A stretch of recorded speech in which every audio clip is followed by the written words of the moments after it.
یہ کہانی ہے تکبر، غرور اور سرکشی کی، ایک ایسے بادشاہ کی جس نے اپنی طاقت کو ہی سب کچھ سمجھ لیا تھا۔ اس بادشاہ کا نام نمرود تھا، جس کے حکم سے پوری سلطنت لرز جایا کرتی تھی۔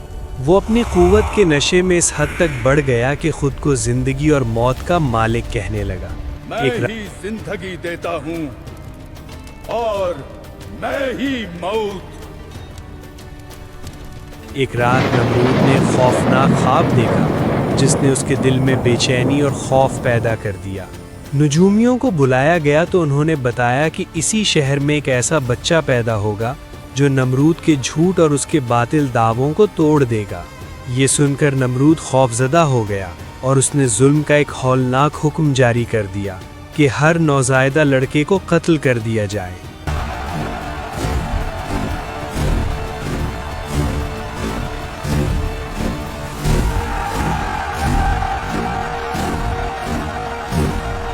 اسی ظلم کے سائے میں حضرت ابراہیم علیہ السلام پیدا ہوئے، جنہیں اللہ تعالیٰ نے اپنی خاص حفاظت میں رکھا۔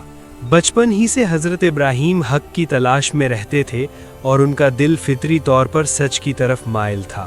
وہ آسمان کی طرف دیکھتے، ستاروں پر غور کرتے اور سوچتے کہ کیا یہی میرا رب ہے۔ مگر جب وہ ستارے ڈوب گئے تو انہوں نے سمجھ لیا کہ جو غائب ہو جائے وہ رب نہیں ہو سکتا۔ حضرت ابراہیم علیہ السلام نے اپنی قوم کو سمجھایا کہ یہ پتھر کے بت کچھ نہیں کر سکتے، مگر لوگ اپنی ضد اور جہالت میں انہی بتوں کی عبادت کرتے رہے۔ حق کو اپنے رب کا دعویٰ کرتے ہو؟ حق کو واضح کرنے کے لیے حضرت ابراہیم علیہ السلام نے ایک دن ان جھوٹے معبودوں کو توڑ ڈالا۔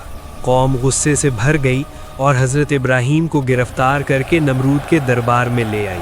نمرود کے دربار میں حق اور باطل آمنے سامنے کھڑے تھے۔ نمرود نے غرور سے دعویٰ کیا کہ وہ بھی زندگی دیتا ہے اور وہی موت دیتا ہے، مگر حضرت ابراہیم علیہ السلام نے حق کی وہ بات کہی جس نے نمرود کے غرور کی بنیادیں ہلا دیں۔ اللہ سورج کو مشرق سے نکلتا ہے، تم مغرب سے نکال دو۔ سن کر بھی نمرود جھکنے کو تیار نہ ہوا، بلکہ اس کا غصہ اور بڑھ گیا۔ اس نے حکم دیا کہ حضرت ابراہیم علیہ السلام کو دہکتی ہوئی آگ میں جلا دیا جائے۔ ایسی شدید آگ تیار کی گئی کہ اس کی گرمی سے پہاڑ بھی پگھل سکتے تھے۔ حضرت ابراہیم علیہ السلام کو اس آگ میں ڈال دیا گیا، مگر ان کا بھروسہ صرف اللہ پر تھا۔ تب اللہ تعالیٰ کا حکم ہوا کہ اے آگ، ابراہیم پر ٹھنڈی اور سلامتی والی ہو جا، اور آگ کے درمیان حضرت ابراہیم بالکل محفوظ رہے، جیسے رحمت الہی نے انہیں گھیر لیا ہو۔ یہ منظر دیکھ کر نمرود حیران رہ گیا، مگر اس کا دل پھر بھی ایمان نہ لایا۔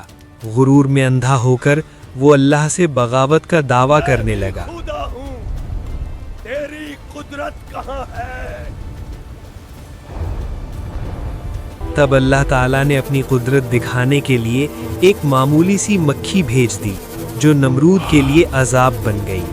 وہی نمرود جو خود کو خدا کہتا تھا برسوں تک درد اور ذلت میں مبتلا رہا، جس کا غرور کبھی آسمانوں تک پہنچا ہوا تھا، آخر کار مٹی میں مل گیا۔ اس کا تاج گر گیا، اس کا تخت خالی ہو گیا اور اس کی طاقت ہمیشہ کے لیے ختم ہو گئی۔ اور یہ خالی تخت آج بھی گواہی دیتا ہے کہ دنیا کی کوئی طاقت ہمیشہ باقی نہیں رہتی۔ یہ کہانی ہمیں یاد دلاتی ہے کہ جو اللہ سے ٹکراتا ہے وہ آخر کار مٹی بن جاتا ہے، اور حق ہمیشہ باقی رہتا ہے۔